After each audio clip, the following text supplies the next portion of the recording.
I'm gonna share with you a dream that I had last night. So I saw in front of my building the yellow school buses, but the yellow school buses had no wording on them.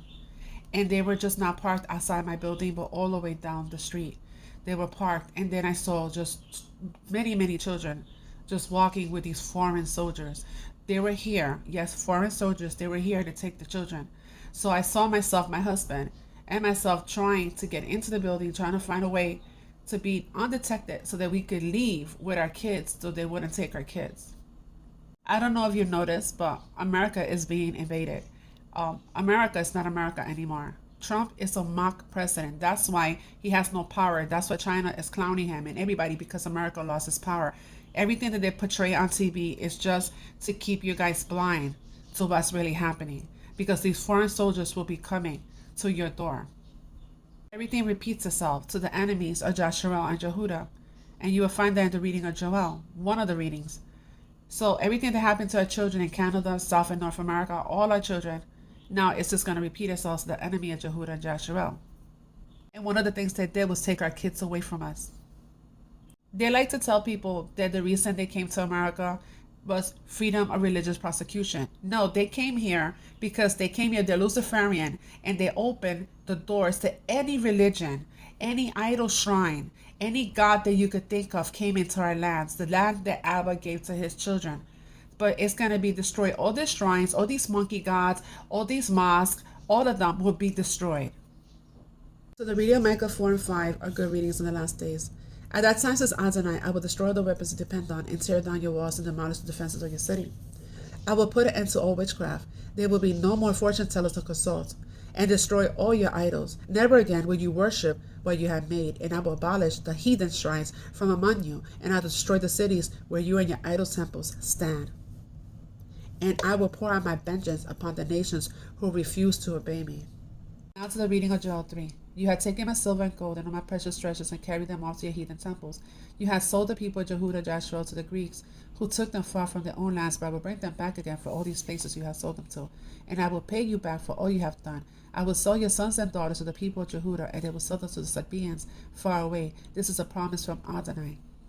Also, the reading of Obadiah, as you can see, is just one page. This is concerning the last days. It tells you that Edom will be destroyed along with all the Gentile nations that joined them. On Adonai's vengeance will fall upon their heads. It will boomerang right back to them. So everything that was done to us is going to happen to them, to these nations.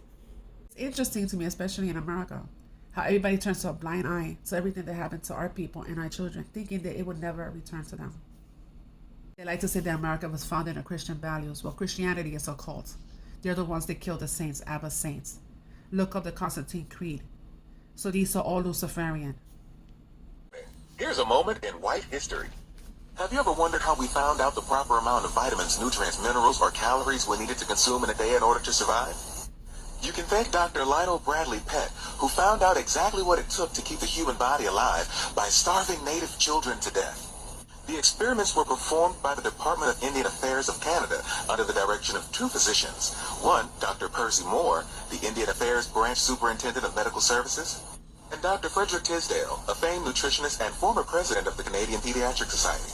The First Nations nutrition experiments, as they were called, were a series of experiments run in Canada by the Department of Pensions and National Health, now known as Health Canada, in the 1940s and 50s.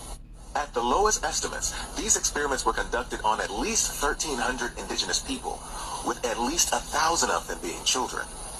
In these experiments, parents were not informed, nor was their consent given. In the 1940s, Canadian officials became aware that Native children in these residential schools were malnourished.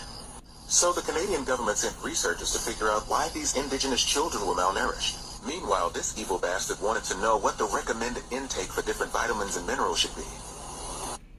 He saw the hunger and malnutrition at residential schools as an opportunity to figure out just what the human body needed to survive. So in 1947, he began conducting experiments on about 1,000 children in 6 residential schools across the country. Instead of giving these innocent children food to treat their malnutrition, he gave them supplements like riboflavin and thiamine to see if it would mitigate these problems. It did not. In another experiment, instead of giving these innocent children food to eat, he gave them pieces of enriched bread, thinking that that would improve their malnutrition. It did not. they became anemic and they died. Even though indigenous children were dying, they still continued these experiments. Most of these innocent children were so malnourished that their teeth would fall out, but they wouldn't take them to a dentist because they wanted to see the effects of malnutrition on gum health.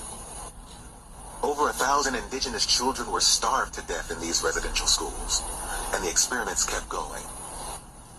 Why? Because they were already marginalized and vulnerable. Nobody was looking out for the best interest of these children. They had no voice and no one to advocate for their best interest. It's because of the starvation and deaths of innocent indigenous children that we now know exactly how many calories, vitamins, nutrients, and minerals the human body needs to stay alive. And that's how the death